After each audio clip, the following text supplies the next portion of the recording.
Where's Dougie? Where's Dougie? It's a Wednesday morning. It's supposed to be a doggy-dog world. But this guy, Swagoo, are you watching me? Peter Schrager, are you watching me? Shay, you watching me? Where's Dougie at? Where's Dougie at? Where's he at? What are you doing? He's homesick. Oh, not taking care of yourself. Still trying to act like you in your 30s. Damn it, it's over. You ain't what you used to be, okay? But it's all right. We got you covered. The crew is in the house. We'll tell you what we're mad about today. Holla at your boy. Told you Mad Dog is out sick today. You know, all that hating on everybody. It's finally caught up to him, so he's going to be out. But we're going to hold down the fort. Peter Schrager's here, so is Marcus Spears. Good to see everybody. Was there any news yesterday? I don't know. Just a little bit that happened in the NFL. Let's get right to it. We begin with the news, of course, that Mike Tomlin and his era in Pittsburgh has come to an end. So, Tomlin, the longest tenured head coach in the NFL, at least he was this past season. In 19 seasons as head coach, Tomlin never had a losing season. He's tied with Bill Belichick for the second longest streak of seasons finishing 500 or better in NFL history. In just his second year as head coach, Tomlin led the Steelers to a Super Bowl, defeating the Arizona Cardinals in Super Bowl 43 to capture the franchise's sixth title. However, despite never having a losing record, Tomlin and the Steelers have lost 7 straight playoff games, and their last win dates back to the AFC Divisional back in 2016. It is the longest playoff losing streak in team history and the longest active playoff losing streak as well. Here's Ravens owner Steve Bisciotti right after hearing the news of Tomlin. Mike Tomlin stepped down at Pittsburgh. He did? Is it official? That's what I keep hearing. So, is he a candidate here? Holy shit, Mike, wouldn't that be awesome?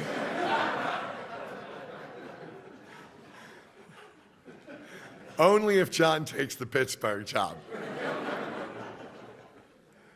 Wow, wouldn't that be interesting? I don't know, that thing last week maybe disqualified him for my opening.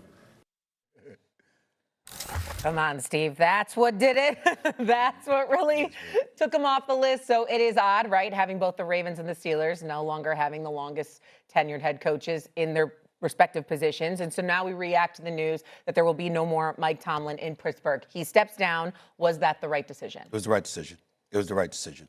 Matter of fact, I think he did the Steelers a favor, because if they were stuck in a predicament where they felt compelled to let him go, then obviously it was one of those situations where he'd be free to go anywhere, anytime he wanted to. But by him stepping down, you're still on the contract for 2 years. You got at least a year where you want to take off. And if anything were to change, then compensation would have to be afforded to another team or whatever. So that would make it a little bit difficult. But listen, Mike Tomlin is respected.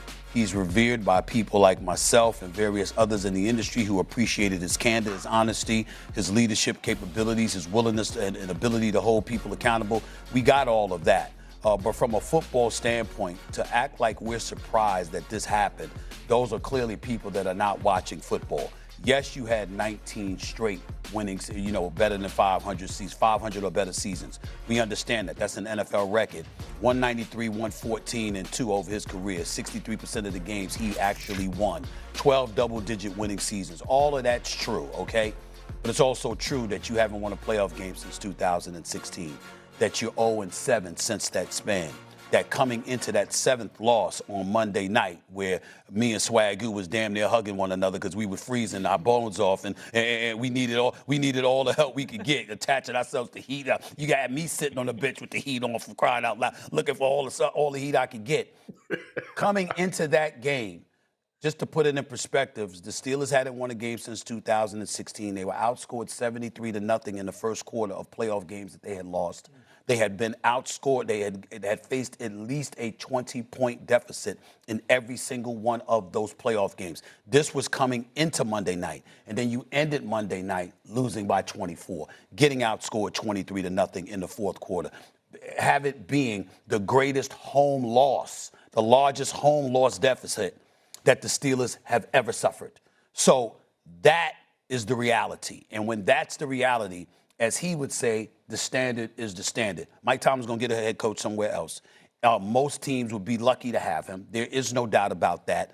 But in Pittsburgh, there's nothing wrong with the city or the organization saying it's time. And it's a testament to Mike Tomlin that he sensed that it was time, and he didn't make any drama out of it. Literally a day after the season was over, he said, I'm walking away. And that's exactly how it went down, Stephen A. The game ends, and there was a 9 a.m. meeting with him and Art Rooney, and he was the one who said, we're good. And avoiding any of the awkwardness, avoiding any of the discomfort. Then they had a team meeting in the facility, and a lot of Steelers players thought this was still up in the air.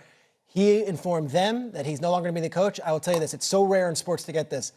The Steelers players gave him a standing ovation in that meeting room, and he was able to shake each person's hand on staff, and it was a very nice way to end things. In this industry, in this sport, look, just ask John Harbaugh, who found out on a phone call after 18 years. To be able to do it your way and go out on your terms is very, very rare.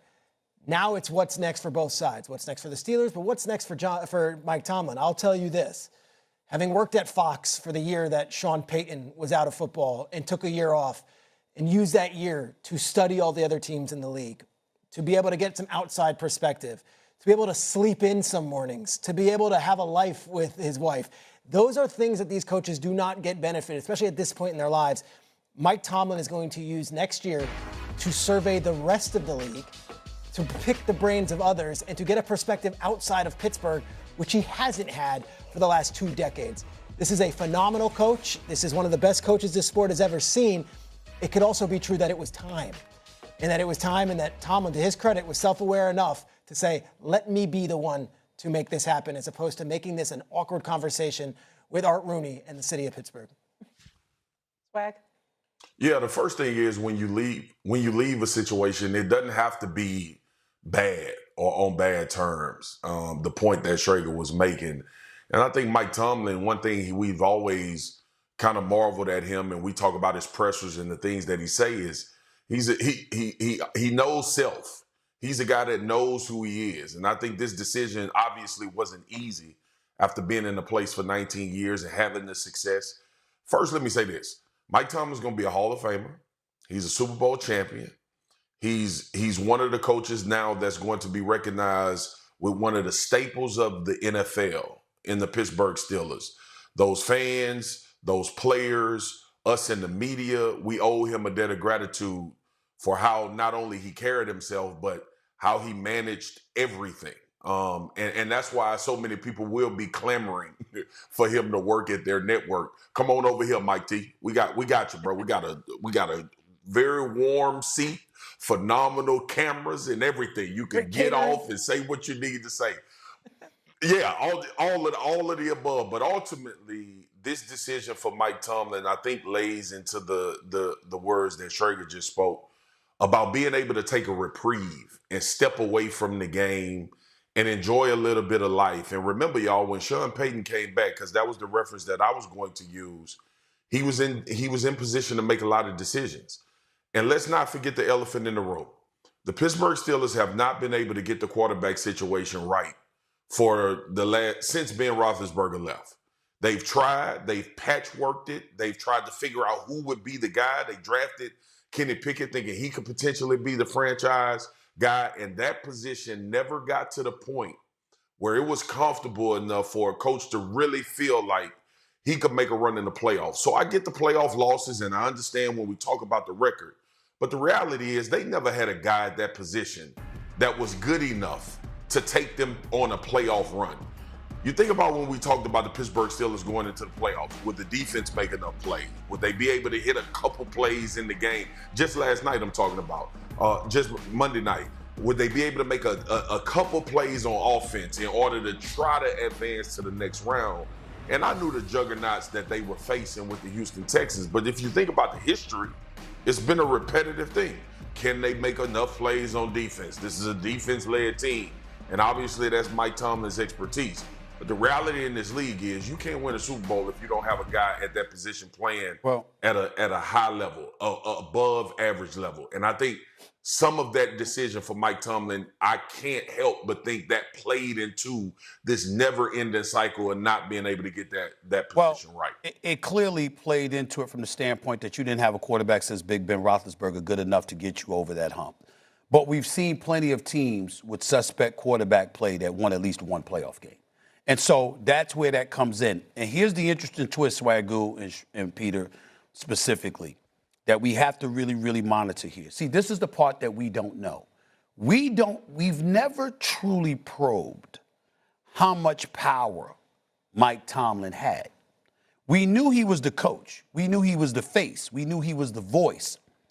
But what role, this is the one question, this is the one question that Mike Tomlin has to answer.